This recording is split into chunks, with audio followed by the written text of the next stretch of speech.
Welcome to another FreeMaps.com tutorial, and today we will be showing you guys how to sector properly, how to not make common mistakes, and basically showing you what a sector is and how it works and what you can do with it, and also how you can add more or take out sectors to make your levels perform a little bit faster than they normally would. So let's go ahead and open up the sector underscore tutorial world that came with the zip file for the tutorial. So just go ahead and open it up. First of all, let's expand our grid in the top viewport here, our perspective. Let's pan around. I made this level specifically for this tutorial to give you guys something to work with so you don't have to make your own, and also so you can follow this tutorial pretty closely and see what I'm doing and what you shouldn't be doing. So let's go ahead and zoom out a little bit in the top viewport here. Expand our grid. And now, when you're testing a map, it is okay just to make one sector around your entire level. Now, a sector basically is anything that's inside of a sector will be rendered. So, if you make a sector around your entire level, everything in there will be rendered. So let's go ahead and do that right now. So using spacebar, we're just going to make some points around our level here. Sure, 500 sounds good. So let's expand it, resize it upwards and downwards, and let me move this point back in. Okay, go back into brush mode. With this new brush selected, go to your Properties tab, click here, and then set it to sector. And why do I have so many options in there? Right. Okay, so now it is a sector. So when we process this map, everything will be drawn at the same time. So that means when you're standing in this hallway right here, you will be able to see in this room here, over there, and even down here. This can be a problem because maybe you have over 50 lights in your level. Fury only likes to render about 20 on screen at one time, and that's your frame rate's pretty terrible. Usually it's about 2 or 3 per screen max. So that would be very bad news if you had a huge level with lots of polygons and lots of lights and lots of shadows. And you're probably going to get streaking artifacts across your screen, as well as some other weird things that may even cause your computer just to crash. So, with that being said, it's okay to test when you have no lights and just to test your level. So go ahead and delete that now. We're not going to use that because it's not what we want. Let's go over to this room here. We're going to start here. And we're just going to make a sector closely follow this box. Actually, before we start that, I'm going to show you some common mistakes that a lot of people tend to do. So let's go ahead and make a box around this box here. You also notice kind of went off, got pretty small here. So we're going to just click this wall. And we're going to move our marker over to the top of this wall with the X key. Now I'm just going to make a little box here like so. Put about 300.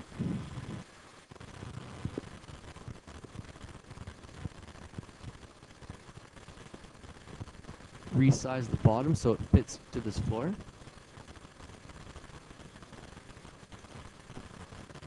Just like so. Change this to sector. And then just drag it across and fill up this entire room. Okay. So now that room is sectored, and this is the only room in the level that will be rendered at any time because there's only one sector around it. So now what a lot of people tend to do is they think more sectors is better. So they might try to chop this thing up.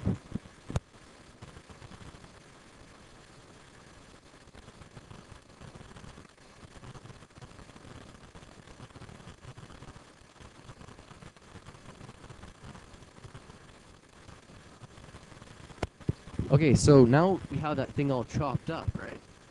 But the thing you don't know about sectors, or you may know, is that wherever there's a slice in a sector or an edge, it will cut the polygons surrounding that.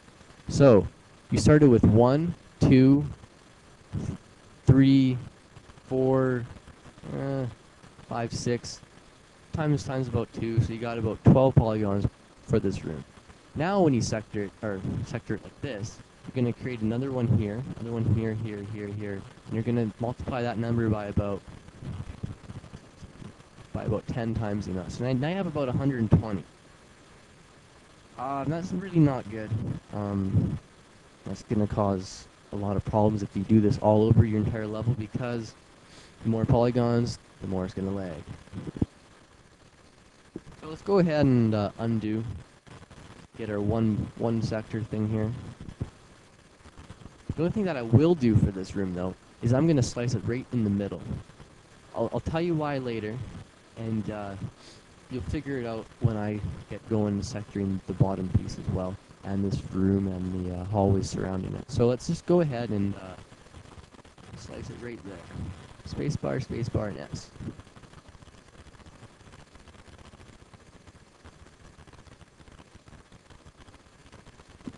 Okay, so now we're going to continue on and do this little hallway here, or the little stairs down. So what we're going to do, simply just extend this out right to here. Split where we resized it from. Select our new piece, and we're going to resize it to fit that little thing there. Please use all your views, not just one. You'll find it's a lot easier to use more than just one. So go ahead and resize that down. And let's move this out to here. So, there we go. Now we have our little piece sectored here. So again, we're just going to extrude or resize this out. Where'd that come from?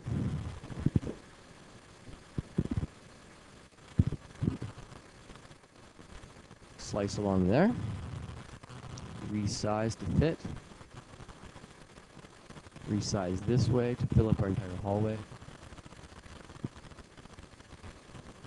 And resize to about here. Now with this wall, we're going to slice it again.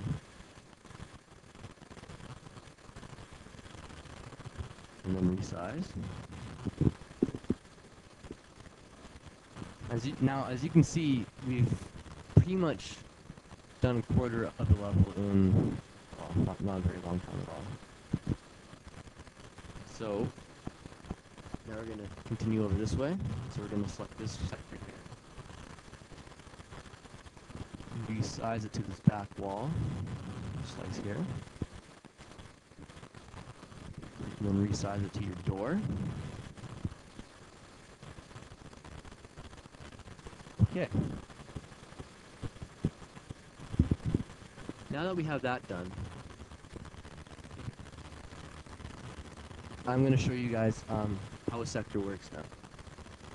So, if I was standing in this room, and I was wanting to see something in this room, I would not be able to, because I cannot see through nothing into a sector.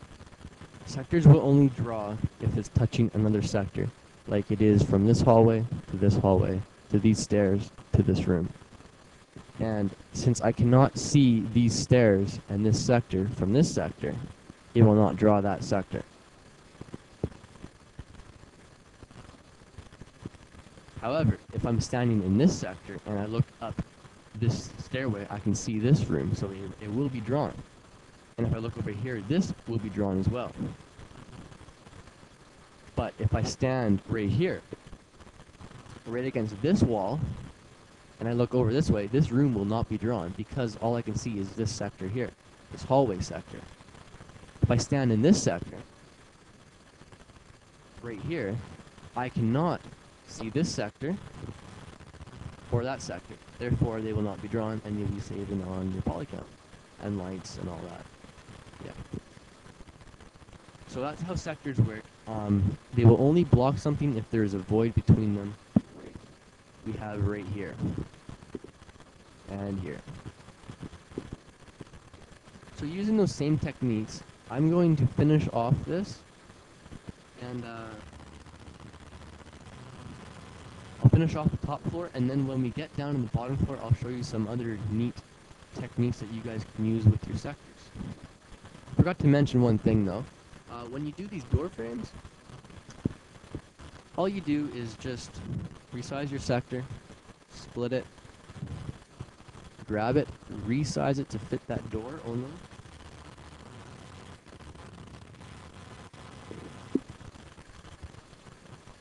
Right there. Down. And there your door is now sectored. Simple as that. So I'm just gonna continue sectoring this, and then I'll pop back and show you guys what I've got done, and then we will sector this entire bottom piece to match with the top, and I'm going to show you another sector that we can use here. Okay, so I've got the entire top section sectored off here. Pretty simple. I just used the same techniques that I showed you guys to basically make sectors around our entire level, while conforming to the shape of our level as well. And you'll notice that we have big voids where the sectors are right between walls. Right here. You need voids in the walls to block stuff. The sectors will draw from within a sector to a sector. So, now that we have that done, we are going to sector this bottom piece. And I'm going to show you a little trick with sectors. You can use them for windows, doorways, a hallway.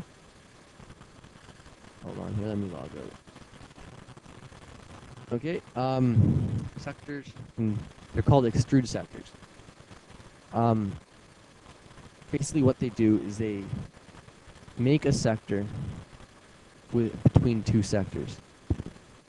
So I'm going to show you right now. What we're going to do is we're going to make a sector from here, from this little box right here.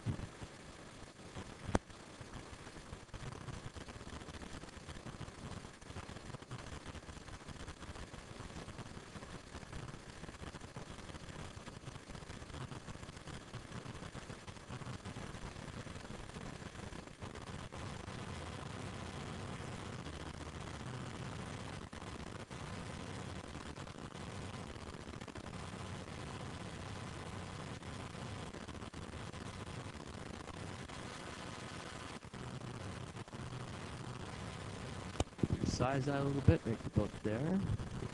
Move the bottom up. I'll set this to sector. So now we have this little bottom piece sectored off. But we don't have this piece sectored off at all. So we're just going to move our marker to the middle of this little void here. As you can see, the marker's going right through the middle.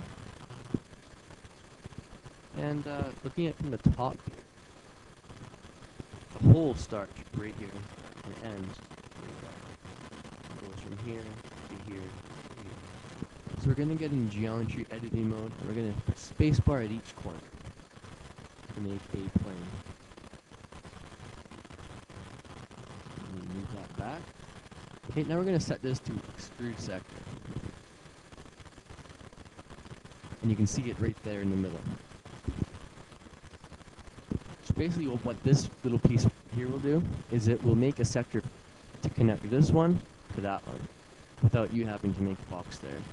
And sometimes they can fix weird issues with clipping lights, things appearing, things disappearing when they shouldn't be, just random things. It's all up to you to try and figure all these things out. I have no set thing, so everyone's level is different. I can't help you with every little tiny thing. So basically now what we're going to do is sector off this entire bottom piece. It's really not that complex, so I'm not going to use too many sectors, probably just one or two. So let's resize it out, split it, slice it.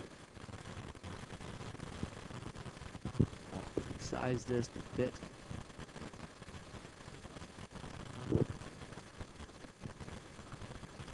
I'm just going to drag it all the way over to the other side. Just like so. Now what I'm going to do though is I'm going to split right on this line. Since I already have a line there, it's not going to create any more polygons than I already have there. So really it's just adding to the performance of the level. But if you get too many sectors, it can affect your performance on your CPU. Because it has to calculate which things cannot be drawn, which things should be drawn, and how things should be shown. So if you have too many, it could very well make your level pretty laggy only by looking in one room, just because there's just so many of them. So it's a trade-off between your graphics and your processor, just as the help file states, that you all should have read.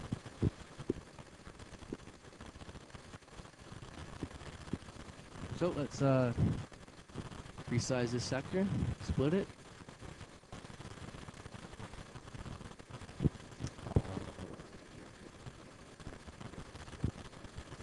Resize this to fit with that wall.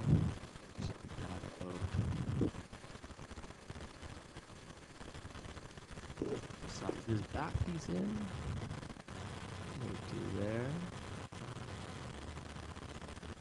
We're going to make another extrude sector in here as well. So, top view. Marker is still in the same place. That's good. Geometry editing mode. And here's our little box that we can work with.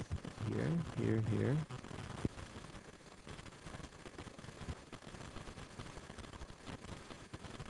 And set that to extrude sector. And we are done sectoring this level.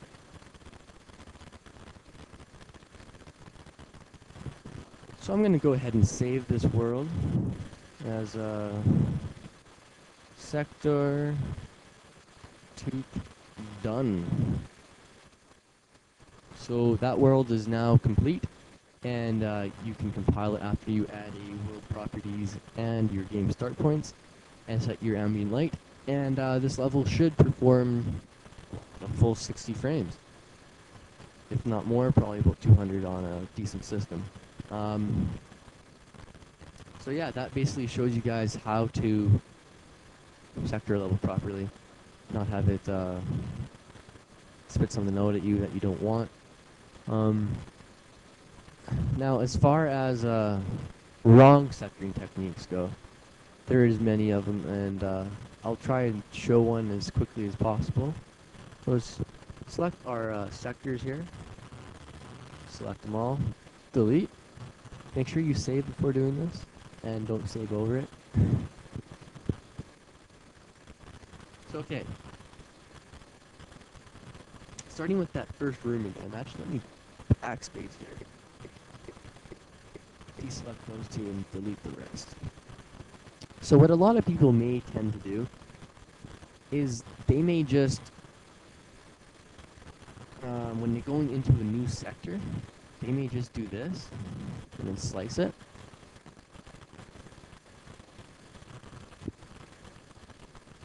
And then move it over again. Slice it again.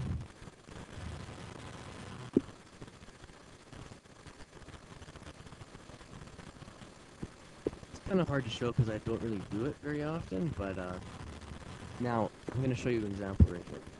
When you're standing in this hallway right here, you can still see into this room because there's a sector connecting these two rooms through that void where there shouldn't be anything. But if we resize this sector down to here, then there's nothing here to be drawn into this box. So then nothing will show in here, which is the way it should be. I wish I had an example to show you guys, but I don't. So just remember to keep your sectors conform to your level, especially if it's an indoor and outdoor level, and you have very thin walls. Please make sure that there's a void between the indoor and outdoor parts, or else you will get some weird things happening, and your frame rate will probably be down the shitter. So again, cannot stress how important it is to sector properly. So with that being said, thank you for watching this SphereMaps.com tutorial on sectoring, and happy mapping.